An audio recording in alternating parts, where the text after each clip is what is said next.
Olá pessoal, sejam todas e todos bem-vindos ao canal Filosofia da Psique. Hoje eu vou falar um pouco com vocês a respeito de alguns erros que psicanalistas e pessoas graduadas em psicologia vêm cometendo em relação à psicanálise. E isso me deixa bastante preocupado. Por que preocupado? Bom, já temos leigos o suficiente espalhando informações errôneas, preconceitos e coisas inadequadas com relação à psicanálise. A gente não precisa que mais as pessoas da área ainda façam isso.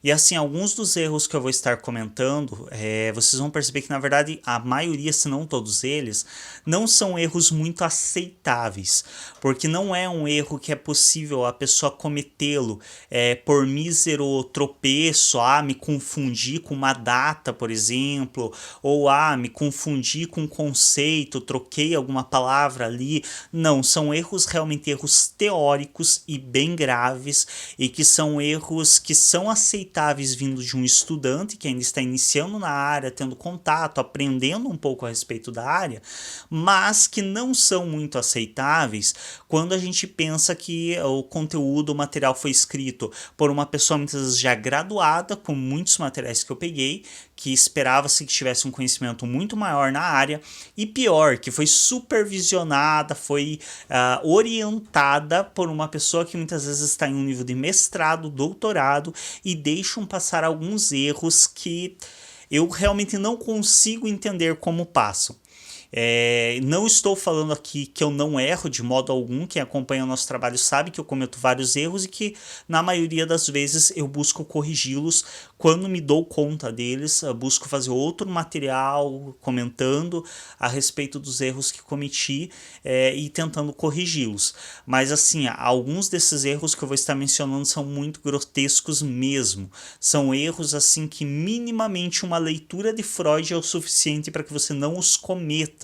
E que eu não sei que tipo de leitura essas pessoas fizeram, qual que foi a forma que elas decidiram trabalhar com o conteúdo da psicanálise para ter escrito as coisas que escreveram. Por exemplo, um dos erros mais clássicos e que eu já em vários outros momentos comentei e que para mim é um erro inaceitável, porque você contraria o próprio autor, que é atribuir a Freud a descoberta do inconsciente.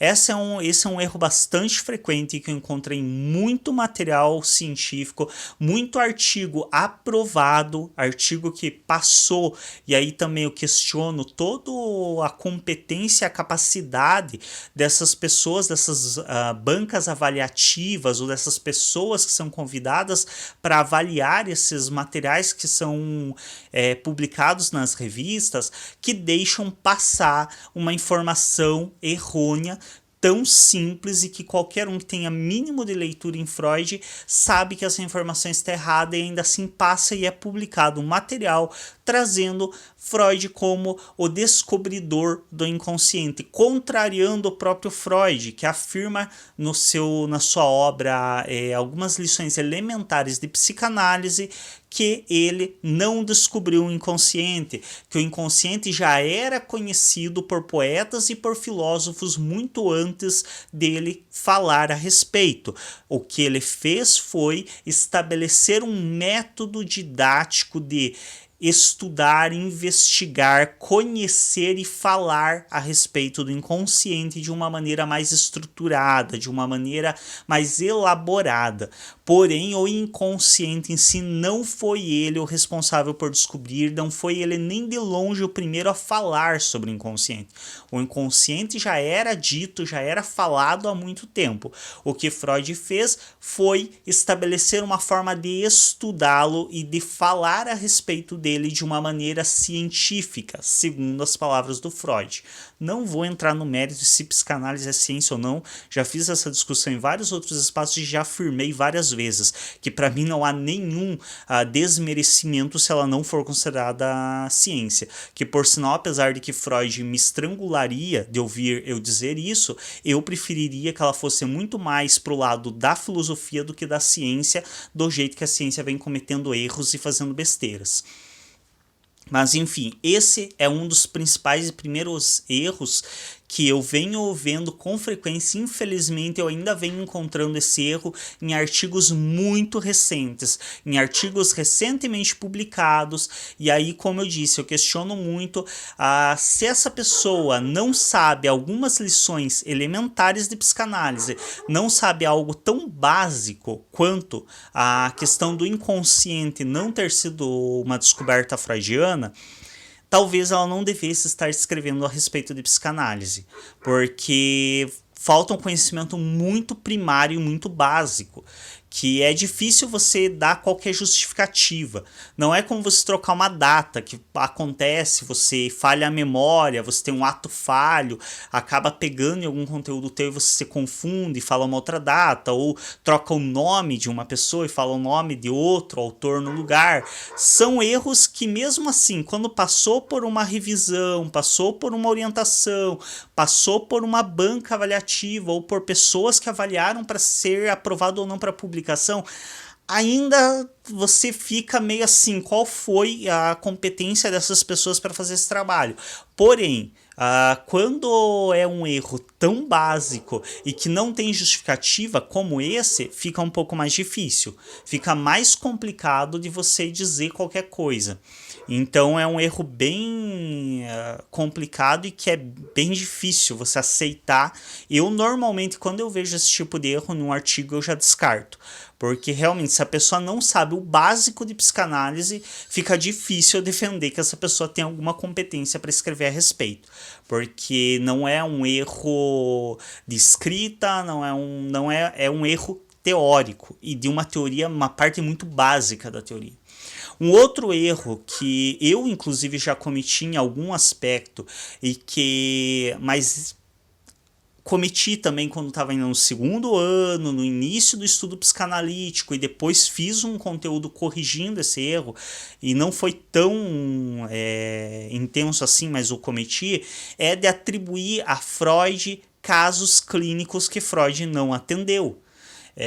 Eu cometi esse erro não no sentido de atribuir a ele o atendimento do caso clínico, mas de atribuir ele a escrita.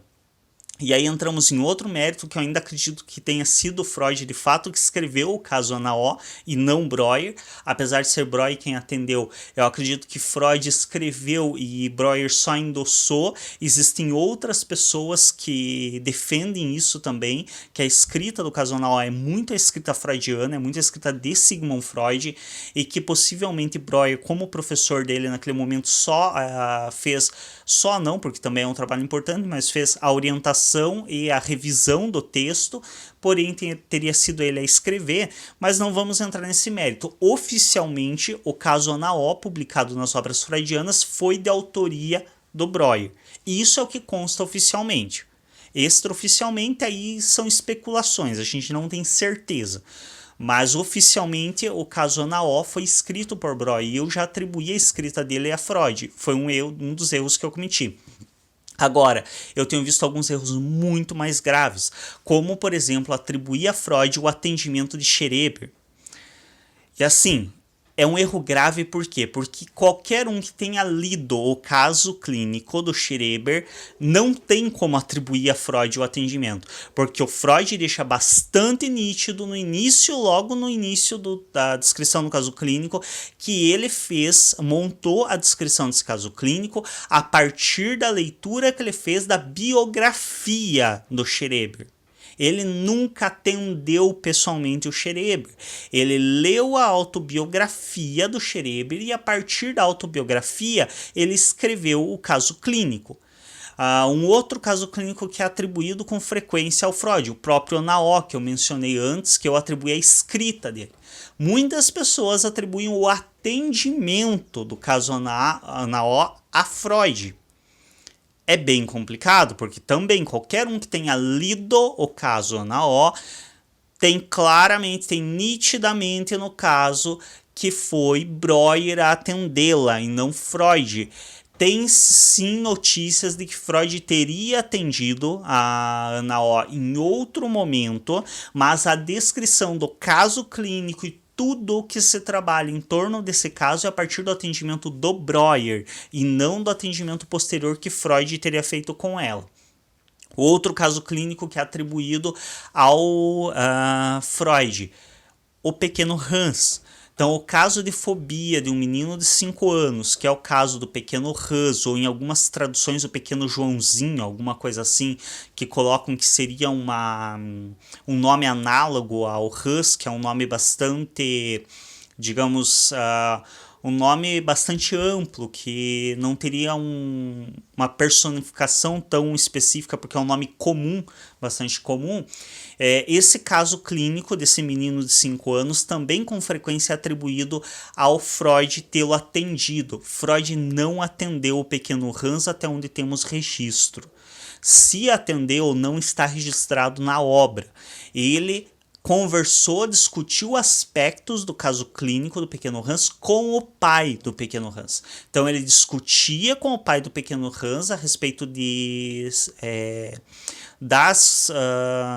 digamos, da situação clínica, das manifestações que o pequeno Hans tinha, da sua fobia, do que o pai fazia na relação com esse menino, mas o Freud mesmo não o atendeu pessoalmente, ele não foi paciente do Freud.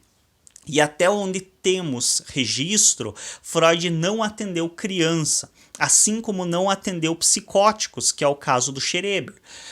Freud ele escreveu um pouco a respeito da psicose, não muito, foi uma escrita bastante simples e bastante curta, tanto que ele próprio nas suas obras fala que o campo da psicose tem que ser melhor explorado por outras pessoas, porque ele não o faria e não tinha condições de fazê-lo. Assim como crianças, a sua filha Ana Freud posteriormente ela vai escrever a respeito de infância, mais tarde nós vamos ter Melanie Klein, nós vamos ter Winnicott, vamos ter outras pessoas, adulto, que vão atender crianças por viés psicanalítico, mas o Freud em si, ele escreve muito a respeito da infância, mas ele não atende pessoalmente crianças, ao menos que se tenha registro nas suas obras. São erros que muitos podem dizer, mas é um erro só. Mas são erros muito básicos, são erros muito de base teórica que uma leitura de Freud já não permitiria tais erros, então são bastante preocupantes. É isso, obrigado pela atenção até aqui, até um próximo vídeo.